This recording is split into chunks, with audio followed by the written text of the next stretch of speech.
Hello and welcome to what is a walkthrough, walk around and a bit of a test drive, a bit of a look at my 2003 Alfa Romeo GTV.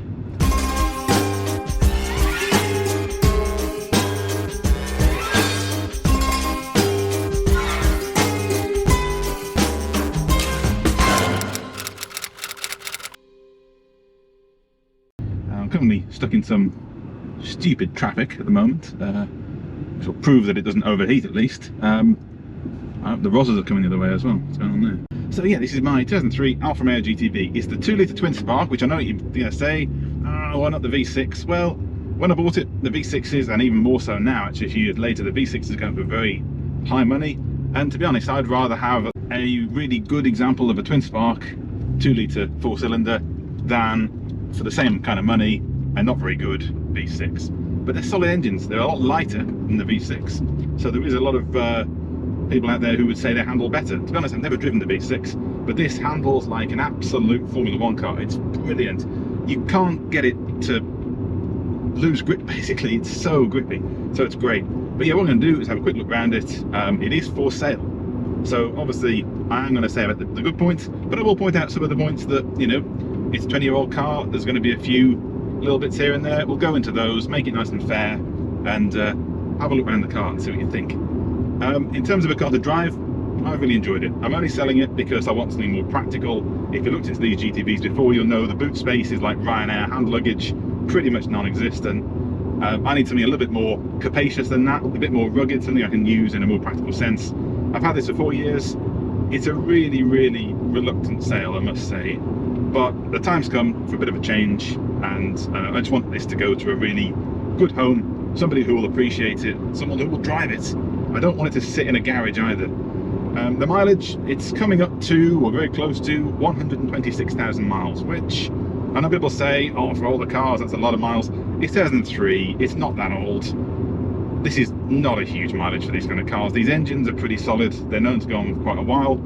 It's been very well looked after. Full service history. But personally, I always buy on condition and history over the mileage, because if you get a 20-year-old car that's done 20,000 miles, probably most of those will be on the motorway in the first couple of years of ownership. So it's sat in someone's garage for however long. That's not good for a car. So personally, I'd rather it be driven quite often. I'm only putting about 3,000 miles a year on it, so really it needs to be driven more than that, if anything. But yeah, great little car. Really, really loved having it, and it does pain me to admit that it's time for it to go, but it's the right thing to do. Let's hope somebody who will look after it as well as I think, and the previous owners have done. It's going to be a great car for you as well. So with that said, let's have a look around the car, have a look under the bonnet, listen to that exhaust note, and see what it's like.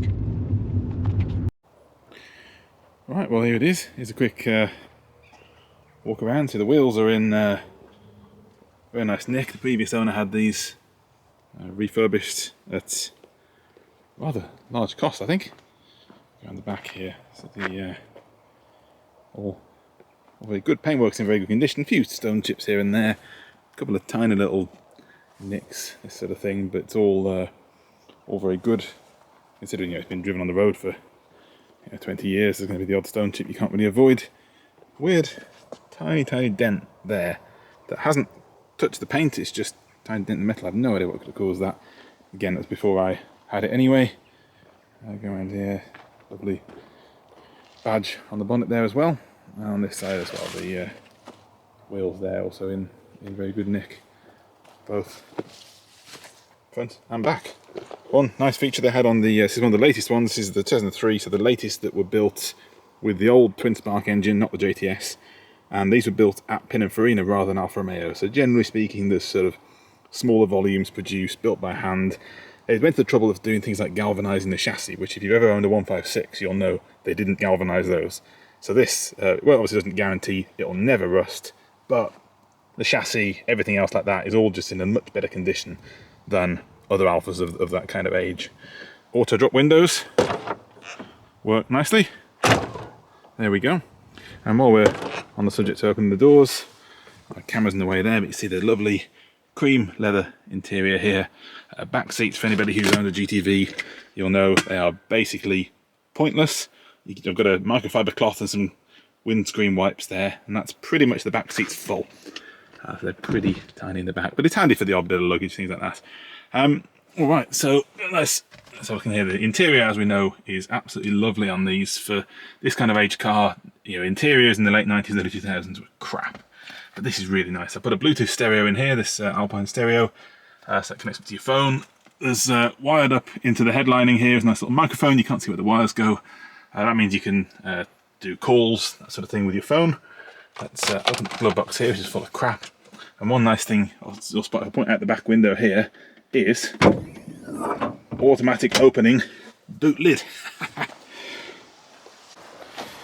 So onto the boot. The automatic boot lid was achieved by a previous owner by replacing the normal boot struts with the bonnet struts of a 159. Pretty clever. Means that it opens on its own. You can still close it just with a bit of force, but that's a really nice little feature, just to pop the boot up. As you can see, as I said, basically Ryanair hand luggage size boot. That's because of the wacky suspension underneath, the odd multi-link suspension that gives you, if you really chuck it into the corners, it gives you an element of passive rear wheel steering. Helps it really hold the road very nicely. Also, you've got the big 70-litre fuel tank, because they put the same tank in the V6, which is rather thirsty. So that gives you not a lot of boot space left, but it does give you lovely handling and a pretty big tank as well for long journeys. So let's get that closed. Right, let's have a look where all the action is. Under the bonnet. There we go. Well, of course the Twin Spark doesn't have the gorgeous chrome pipes down here of the V6, but it all looks very nice nonetheless. To be honest, there's not a lot to report under here. Everything's all pretty good. Yeah, nothing to say otherwise really. Generally speaking, things under here have been looked after but not massively changed. You know, the coolant level never varies, to be honest. It's just been changed along with the service on the recommended times. You know, you change the orange coolant, I think, every 3 to 5 years, something like that. So every year it's had the service, hence the full service history. Oil change, filter change, air filter change, coolant change if necessary, that sort of thing. We've got the brake servo down there, power steering fluid. No, power steering fluid's here, sorry. This is our clutch and brake fluid. Got the engine cover, all pretty warm, so I've been running the engine. I put a silicone replacement here, because the old rubber accordion pieces, they always just disintegrate. So I put a silicone one on there, so that's all good. Yeah, otherwise, not a huge lot to report into here. Everything's pretty solid. Oil checked very regularly, every couple of drives really. I'll give the oil a good check, and it just doesn't use any. It doesn't burn any at all. It's very nice for that. Some Italian engines, they're known for burning oil. I know the Ferrari Formula 1 team got in trouble because they were burning oil in order to get a few more horsepower, so they got in trouble. My reaction at the time was, yeah, it's an Italian engine, they all do, but yeah, they got in trouble for that. But yeah, otherwise it's all good. You know, you've got the bonnet catches, everything here, no real kind of signs of rot or anything. A couple of brackets down here were a little bit rusty once upon a time. I've taken those off and stripped it back to nice metal and resprayed it, that sort of thing. That's all good. But yeah, there's nothing really to complain about under here. It's all just, yeah, quite good. This is probably the worst bit about it, to be honest. There's a tiny little bit of bubbling in the paint there on the driver's side mirror. I mean, to be honest, a new mirror assembly would fix it, but I've just not bothered to get around to it because it works fine. It's not going to get any worse, so it's pretty well isolated, so I'm not too bothered about that. But I'm sure you'll agree, it's just a lovely looking car, and it really is just nice to drive. It's got the sort of the modern mod cons of air conditioning, you know, radio. The Bluetooth radio wasn't standard, but it's got all the nice modern comforts in it. But you still have that lovely Alfa Romeo logo on the steering wheel, and you know you're driving something special with Alfa. That's the thing. It's a little bit different. It's not your normal Peugeot 306 or something boring like that. Now there's one more thing I would like to show you, and that is a little bit sad in some ways for me to notice this, but I think this might be the only Alfa GTV left where the power aerial still works.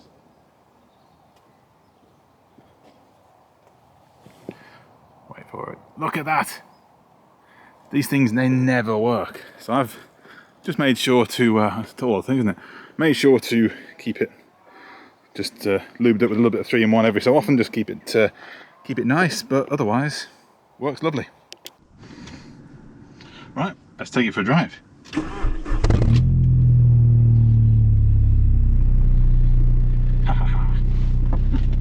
Some more fun. All right. So, as you can tell, there's obviously a very lovely exhaust note. Stainless steel exhaust been put on this, but quite nice. Not too yobbish, just nice Italian exhaust note.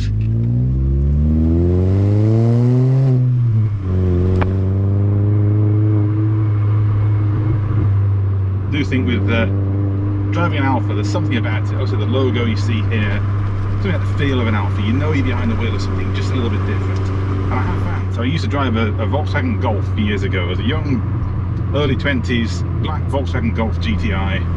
My mum's old car, as it happened, and it was the only unmodified Mark IV Golf GTI in the world. But nobody let me out of junctions. Nobody would let me go in front of them at all. Forget that. In the Alfa, everybody says, after you, sir. Very, very nice. So I do feel like there's just something special about driving an Alfa that you just don't get if you drive a more boring, shall we say, other mark of car. Right, let's spin around in this junction. Bit of a poor choice of way to do it, really, I think, but there's not an awful lot of good turning around points around here.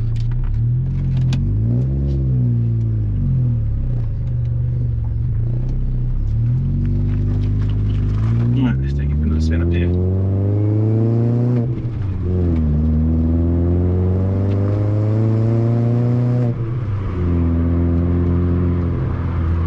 Yeah, drives absolutely beautifully, considering some of the roads around here. It actually soaks up the horrible bumps quite well. Obviously very low to the car, low to the ground car. Not a huge amount of suspension travel, but it is a very nicely designed chassis. If you jack up the front corner, you find the rear corner lifts up with it as well. It's a very stiff chassis, hence the very direct handling. But it does a remarkable job of soaking up the bumps on crap roads. Certainly better than my partner's Mini, that's for sure. Yeah, handles really nicely. I'll take my GoPro off the back of the car before it falls off, but otherwise, that gives you an idea. Alright, well, that was a quick look around my Alfa GTV. As you can see, it's all a very nicely kept example. Everything just works really nicely as it should. Can't really say that about that many Italian cars in particular of this era, I would say.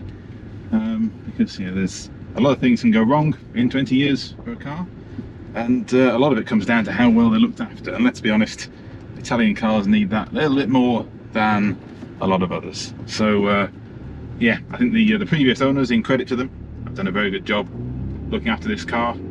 All of its life, it's been during my ownership and the previous ownership, it was looked after and serviced by AlfaNet, Alfa Romeo specialist in Bristol.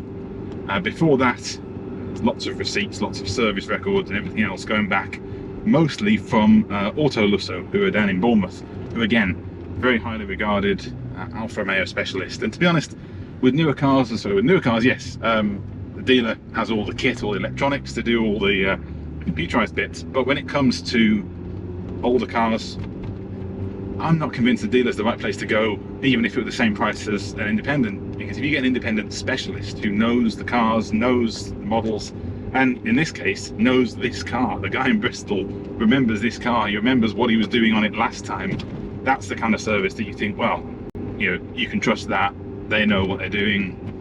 That I would absolutely put my faith in. So the fact it's got all those records, had all those records before I bought it, it's part of the reason I bought it, and the fact that I've obviously done what I can to keep that full and exhaustive as well. So to me the history is really important. I want to make sure I preserve that, and hopefully that will be something that will be of reassurance to the next owner as well. I'm in a fairly nice day here for the UK. It's pretty warm, probably about 23-24 degrees, which for the UK is tropical really. Inside the cabin, lovely and cool. The air conditioning, just so. It's the climate control on these, it's the standard anyway actually, but it does work very well. Otherwise, yeah, like I say, I mean, it all just sort of works and drives very nicely. No bangs, squeaks, knocks, rattles, anything like that. Lovely exhaust note, probably doesn't come through very well on the cameras inside the cabin, but it's just a genuine pleasure to drive. My partner has a little Mini, and she's got herself a little Mini Cooper, which is nice. It's quite nice to drive, it's nippy, it's easy to park on this because it's got a flat rear with the hatchback, so you can see exactly where the back of the car is, things like that. But there's something about the Alfa when you drive it. It is quicker, not that much so in a straight line, but you definitely feel like you can chuck it into the bends and it just goes wherever you want. A bit like the old rally driver Walter said about his Lancia, you just think and it goes where you want. That's how I feel with this. You don't feel like you're wrestling it around the corner, you just feel like you're connected to it and away you go. So it is really nice to drive. If I don't dial back this sales pitch a bit, I might find myself buying it back or something, so better be a bit careful. But no, I really enjoy this car. I need something more practical. I want to take motorbikes out to the middle of nowhere and ride them off-road, and better get a suitcase in the back of this, let alone a motorbike on the back of it, so that's not going to happen. So as a result, whether I like it or not, it's time to go with a different vehicle. So,